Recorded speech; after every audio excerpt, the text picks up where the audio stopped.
이에 대해서 아까 전에 말씀하셨지만 이 대통령실에서는 우린 관계 없다라고 선을 그었습니다. 이 발언 어떻게 보셨습니까? 방금 단독 기사가 하나 나왔습니다. 대통령실 고위 관계자가 우리는 사후에 그러니까 항소를 안 하기로 결정하고 사후에 보고를 받았다라고 얘기했는데 지나가던 개도 안 믿을 자기 자신들도 못 믿을 거짓말을 지금 하고 있는 거죠. 그러니까 지금 다른 사건도 아니고 본인들이 모시는 피고인 이재명이 직접적으로 이해 당사자가 되어 있는 사건입니다.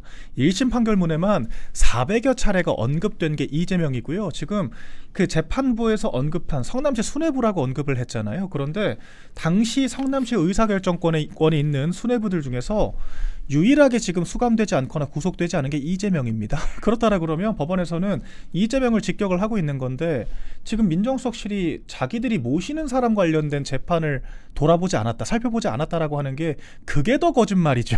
차라리. 그러니까 보고를 받았지만 조치하지 않았다, 소통하지 않았다라고는 100번 1000번 양보해서 믿어나 보겠는데 지금 대통령실이 뭐라 그랬냐면 우리가 이런 일이나 볼 정도로 한가롭지 않다라고 했거든요. 누가 이런 말을 믿습니까? 얼마나 한가로우면은 이진숙 방통위원장에 대해서 무슨 뭐 휴가를 제가 했다 안 했다 그런 이야기까지 구구절절 다 서면 브리핑을 하던 게 대통령실인데 누가 이런 말을 믿겠습니까? 그러니까 정말 가증스럽게 짝이 없는 이야기라고 생각을 하고요. 이건 본인들의 주장으로 무마할 일이 아닙니다. 조사를 해봐야 되는 거예요. 지금 자기네들이 주장을 하고 있는 거잖아요. 그리고 지금 대통령실의 논리가 자기들이 여기에 개입할 만한 실익이 없다는 겁니다. 이거는 주권자들인 국민들을 상대로 정말 지록 위마의 궤변을 하고 있다라고 생각을 하거든요. 이 사건에 누가 가장 큰 이해 당사자인지는 삼척동자도 다 압니다. 왜 대통령실이 이해관계가 없습니까? 왜 실익이 없습니까?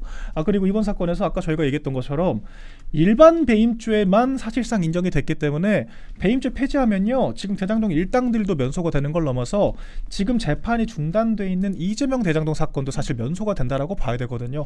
왜 이해관계가 없습니까? 누구보다 가장 큰 이해관계를 지금 가진 게 이재명 대통령 아닙니까?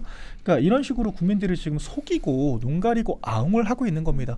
저는 이런 걸 보면서 아니 아무리 우리가 이 정파적인 것들을 가지고 일부는 우리에게 유리하게 해석을 하고 좀 국민들께 레토릭을 구사하기도 하지만 이건 정말 아닌 거예요. 이거는 정말 진실이 아닌 걸 진실이라고 하는 거기 때문에 이거는 정말 민주주의라고 하는 시스템 그 자체의 회의감을 느낄 정도로 저는 잘못된 상황이라고 생각을 하거든요.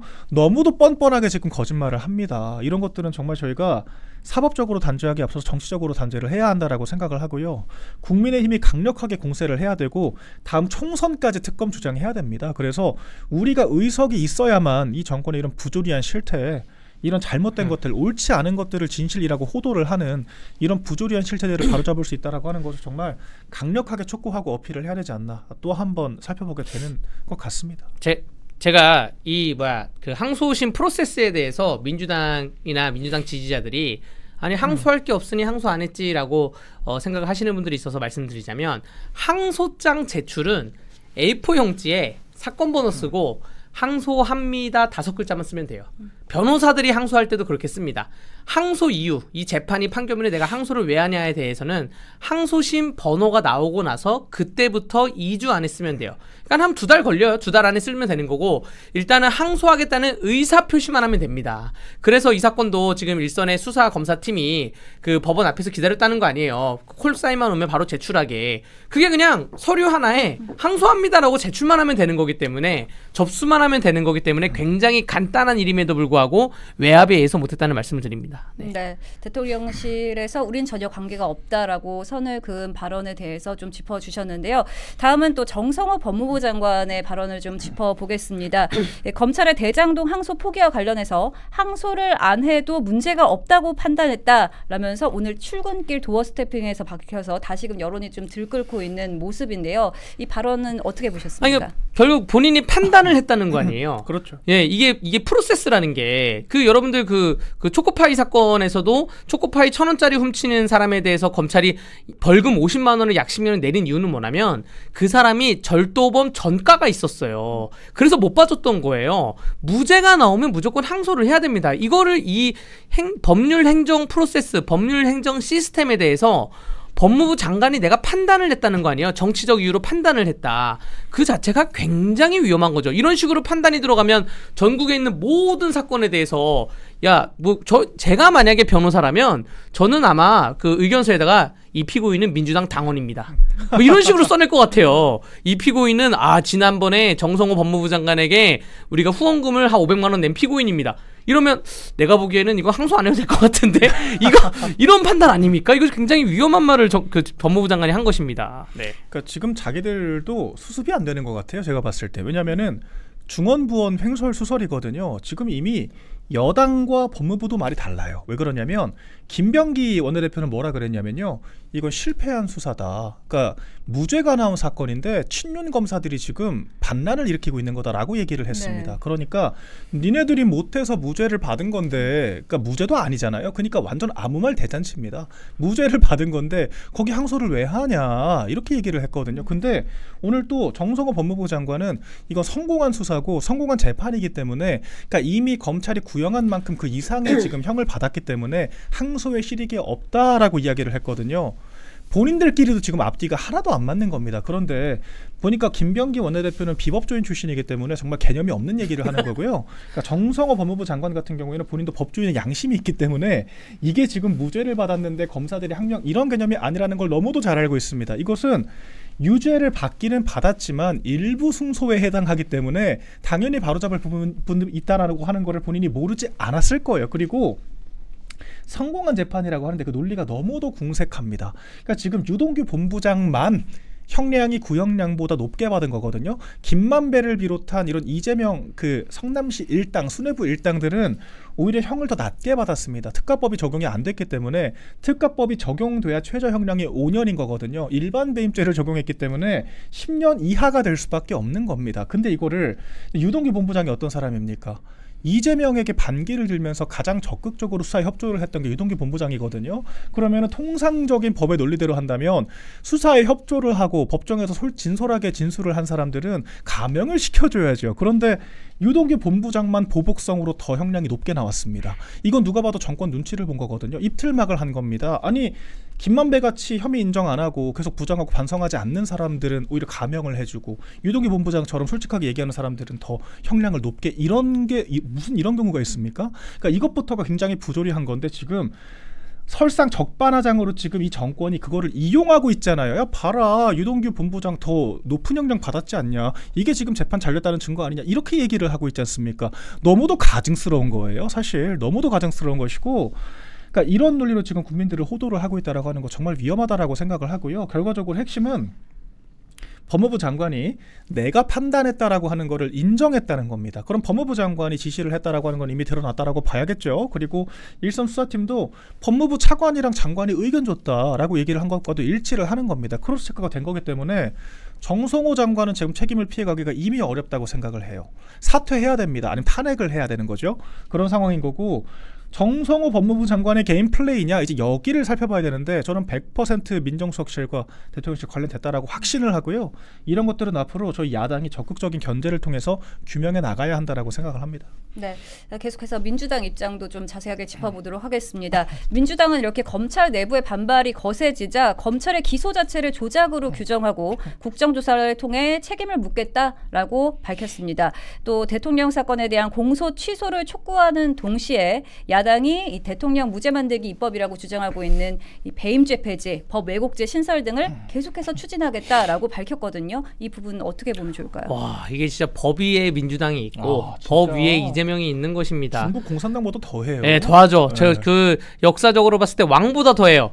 왕도 잘못을 하면 법에 의해서 어떠한 조치가 취해지는 그러한 세상의 역사가 있었는데 왕보다 더 더한 그러한 이재명 대통령 시대가 왔다고 말씀드립니다. 아니 국정조사 못할 거예요. 국정조사 하면 국정조사에 여당만 들어갑니까? 야당도 들어가고, 물론 뭐 국정조사에서 여당이 자기들 마음대로 자기들 입맛에 맞는 증인들만 부를 수도 있는데, 그 증인들이 지금 수사를 했던 증인들이 검사들이 나올 거거든요. 그 검사들이 얼마나 바른 말을 많이 하겠습니까? 얼마나 지금 울분에 차 있겠어요. 지금 일선 검사들하고 그 가끔 사석에서 뭐 원래 알고 지내던 검사들하고 사석에서 가끔 밥 먹고 술 한잔 하다 보면 회사가 없어진다는 거에 대해서 굉장히 자괴감에 빠져 있어요. 내가 정의사회 구현을 위해서 정말 열심히 공부를 했고 난 정치 욕심도 아예 없다. 그냥 캄보디아 사건 같은 거 국민들을 옥죄는 사건 있으면 좀 잡으려고 하는 것인데 근데 지금 왜 그 열심히 일하려는데 일을 못하게 하냐 그렇게 그런 볼멘 소리를 검사들이 많이 토로하고 있는데 거기에 한술 더 떠서 공소 취소를 촉구한다. 와 이거 정말 좀 말도 안 되는 역사로 지금 대한민국이 흘러가고 있는 겁니다. 네. 저는 진짜 너무 놀라운 게 아까 제가 여당이랑 법무부 장관 말이 다르다 그랬잖아요. 지금 또 다른 거예요. 법무부 장관은 성공한 수사, 성공한 재판이라고 했잖아요. 검사들이 잘했기 때문에 항소할 이유가 없다라고 했는데 지금 민주당은 조작 기소라고 하고 있지 않습니까? 한쪽은 수사팀이 잘했다라고 하고 한쪽은 조작됐기 때문에 이 기소를 바로잡아야 한다라고 하고 이게 대체 무슨 촌극이냐 이거예요. 그리고 이 법 왜곡죄라고 하는 게 판사들이 어떻게 재판하나 자기들이 유심히 지켜보고 그 재판 결과에 대해서 책임을 묻겠다라고 하는 겁니다. 그런데 우리 헌법상 상권분립, 재판부의 독립이 엄격하게 보장되어 있고요. 재판에 대해서는 그 다른 그런 관계자들, 법원 외, 재판부 외 관계자들의 개입은 당연한 것이고 재판 관련 사안에 대한 공표조차도 금지되어 있습니다. 그런데 그런 것들을 지금 국회가 같이 판단을 하겠다라고 하는 거거든요. 최근에 국회 또 민주당이 통과시킨 게 국회 증감법 개정안이에요. 근데 여기도 그 특위가 끝난 이후에도 위증죄 고발할 수 있도록 소급 입법을 하겠다라고 한 거고 한 발 더 나가서 그 위증죄 수사를 수사기관이 어떻게 하는지 자기네들이 다 검토를 해보겠다, 견제를 하겠다 이렇게 얘기를 한 거거든요. 입법부가 수사기관에 개입을 하겠다라고 한 겁니다. 또 무슨 얘기하고 있습니까? 감사원도 국회로 가져오겠다라고 하고 있죠. 한 발 더 나가서 법 왜곡죄, 판사들까지 지금 국회가 감너라 배너라 하겠다라고 하는 거예요. 이게 바로 일당 독재, 입법 독재 아닙니까? 근데 이런 상황, 이런 법들을 저 너무 놀라운 것이 민주당 지금 정부가 너무도 잘못된 의사결정을 했기 때문에 공세를 받아야 되는 입장인데 지금 적반하장으로 자기네들이 지금 법 왜곡죄 만들겠다라고 하잖아요. 이게 지금 정상적인 정당입니까? 위헌 정당 해산 심판해야 돼요, 정말로. 그러니까 이게 정당이 정권과 한몸이 돼서 이렇게 지금 위법한 행위, 국헌문란 범죄를 저지르고 있는 거 아닙니까? 근데 지금 야당 대표 시절에는 이재명 야당 대표 시절에는 당만 로펌이었는데 지금은 정권이 통째로 지금 이재명 한 사람을 위한 로펌으로 전락을 했기 때문에 전 이게 좀 동남아 아프리카 독재국가라고 저는 생각을 하지 이거 정상적인 나라라고 전 생각이 안 돼요, 더 이상. 그러니까 이런 부분들은 정말 답답함과 무력함을 느끼는 국민들이 정말 많으실 거라고 생각을 하고요. 그럼에도 불구하고 저희가 대한민국을 지키기 위해서 이런 것들을 계속해서 파고들고 문제 제기를 하고 정말 모든 수단을 다 강구를 해야 되는 절체절명의 위기 상황이라고 저는 생각을 하고 있습니다. 네, 정말 다들 걱정이 많으실 텐데 검찰 역시 좀 부글부글하고 있는 것 같습니다. 검란이 불붙고 있는 건데요. 지검장들이 이 노만석 검찰총장 권한 대행에게 항소 포기 이유에 대해 설명해달라라면서 성명을 냈습니다.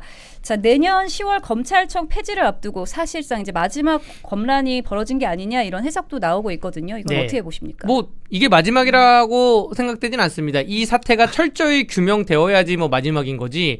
사태 규명이 안 되면 내년 뭐 폐지 직전까지 갈 것이고요. 폐지를 하고 나서도 검사라는 직함은 유지가 됩니다. 중수청 또 그 기소청, 중앙수사청과 그 공소청에 대해서 나눠져 있을 뿐이지 거기에 검사라는 직함은 유지되고 있기 때문에 헌법에 검찰총장과 검사의 역할이 명시되어 있기 때문에 헌법을 개정하지 않는 이상은 앞으로도 이러한 일이 계속 반복될 수 있을 것이라고 보여지고요. 이거를 잠재시키기 위해서는 명확한 설명이 필요하죠. 정말 특검을 하던 국정조사를 하던 아니 이런 거라고 공수처 만들어 놓은 거 아닙니까? 공수처를 하던 등등 해가지고 그 진실규명이 있어야지만 이러한 그 검사들, 그러니까 공무원들의 의구심이 계속될 것이라고 저는 생각을 합니다. 네. 네. 자, 항소 포기 경위를 두고 대검과 중앙지검에서 서로 다른 주장을 펴고 있어서 이 점도 좀 짚어봐야 할 것 같습니다. 노만석 검찰총장 권한 대행은 법무부 의견도 참고하고 서울중앙지검장과 협의해서 내린 결정이다라고 하고 있고요. 정진석 중앙지검장은 대검 지시를 수용하면서도 중앙지검의 의견이 다르다는 점을 명확히 한다라면서 결국 사의를 표명했습니다. 이 상황 좀 어떻게 해석하면 좋을까요? 정진웅이죠? 정진웅, 네. 네, 그 중앙지검장 같은 경우에는 어쨌거나 그러니까 초기에는 그 항소를 해야 한다라고 하는 의견을 밝혔다라고 전해지고 있잖아요. 근데 지금 이후에 이제 대검과 협의하는 과정에서 좀 흔들리는 모습을 보였다라고 하는 겁니다. 근데 결과적으로는 본인이 거기에 책임을 지고자 하는 의도가 됐건 이 나중에 이 범죄 게이트에 일당으로 묶이지 않기 위해서 선제적으로 도망을 가는 것이 됐건 어쨌거나 책임을 지겠다 사의를 표명을 했거든요. 그런데 지금 노만석 총장 대행은 뻔뻔스럽게도 버티고 있다라고 하는 게 그거는 굉장히 문제라고 생각을 하고요. 지금 18명 지검장, 지금 2명을 제외하고는 모두 다 같은 목소리를 내고 있다라고 하는 거 아니겠습니까? 노만석 해명을 해라라고 하는 거예요. 그리고 이 연구관들은 아예 사퇴를 하라고 얘기를 하고 있거든요. 그러니까 이런 일촉즉발의 상황에 대해서 조금 더 무겁게 받아들일 필요가 있다라고 생각을 합니다. 책임질 부분들은 반드시 책임을 져야 하고요. 지금 노만석 검찰총장 대행이 굉장히 모호하게 이야기를 하고 있어요. 그러니까 워딩이 용산과 법무부의 상황을 관련성을 고려를 했다라고 하는데 대체 뭘 고려를 했다라고 하는 겁니까? 이거를 명확하게 이야기를 해야죠. 그러니까 이런 부분들부터 똑바로 해명을 하라는 거고 윗선에 지시가 있었다라고 하는 건지 소통을 했다라고 하는 건지 이것도 명확하게 해야 됩니다. 왜냐면은 법무부 장관의 수사 지휘라고 하는 것은 또 엄격한 절차라는 거를 지켜야 되거든요. 그냥 입으로 서로 소통했다라고 절차가 지켜진 게 아닙니다. 그러니까 검찰총장이 단독으로 판단을 한 건지 법무부 장관의 지시를 따른 건지 이것도 명확하게 차이가 있기 때문에 지금 이렇게 얼렁뚱땅 언론을 통해서 워딩 흘리면서 버틸 때가 아니라고 저는 생각을 하고요. 명확하게 입장을 밝히고 거취를 표명해야 한다라고 생각을 합니다. 그리고 당장 지금 민주당이 제일 뻔뻔해요. 그러니까 추미애 법사위원장한테 저희가 현안 질의하자, 그러니까 긴급 법사위 소집을 요청을 했단 말입니다. 그런데 지금 민주당이 우리 워크숍 해야 된다. 맞아요. 라고 하면서 시간에. 오늘 못한다고 오늘 한 간다고. 거예요. 네. 워크숍을 해야 한다라고 못한다는 겁니다. 그리고 저희가 김현지 실장도 오라 그랬거든요. 당연히 와야죠. 아니 지금 대장동 사건이잖아요. 김현지 실장이 대장동 사건 변호사들 관리했다라고 하지 않습니까? 김현지 실장이 관리했던 대장동 사건의 변호인들이 지금 법제처장부터 민정비서관실까지 총체적으로 지금 요직을 장악하고 있지 않습니까? 당연히 나와야죠. 그러니까 지금 민주당이 이렇게 태연하게 지금 상황 볼 때가 아니라고 생각합니다. 그러니까 본인들도 지금 공범 안 되려면요. 명확하게 입법부의 일원으로서 이런 행정부의 잘못된 의사결정에 대해서 비판하고 견제를 해야 한다라고 생각을 하고요. 민주당이 지금 이런 식으로 차일피일 핑계대면서 현안 질의까지 뭉개려고 들면요. 이거는 정권만 나중에 심판받는 것이 아니라 정당까지 같이 심판을 받을 수가 있다라고 하는 거를 명심해야 할 것 같습니다. 그러니까 대검 연구관들이 굉장히 들끓고 일어나니까 다 후배 검사들이거든요. 노만석 검찰총장 직무대행이 했던 얘기가 용산과 법무부의 관계를 고려해서 항소 포기를 한 게 어쩔 수 없다 이런 식으로 얘기했다는데 이게 뭡니까? 결국 이 사건하고 용산하고 관계가 있다는 거예요. 용산은 누구예요? 이재명 대통령이죠. 그냥 아무 관계성이 없으면 항소를 왜 포기합니까? 근데 용산과 법무부의 관계가 있어서 이 사건에 대해서 항소를 포기했다. 용산하고 관계가 있는 사건이다. 이 대장동과 용산 대통령실이 관계가 있다. 이재명 대통령하고 이 김만배하고 관계가 있다. 라고 얘기하는 거를 지금 노만석 검찰총장이 애둘러서 얘기한 것 같습니다. 네. 앞으로 이 사안에 대해서 정치권이 계속해서 좀 시끌시끌해질 것 같은데요. 앞으로 어떻게 될지 일타뉴스에서도 계속해서 지켜보도록 하겠습니다.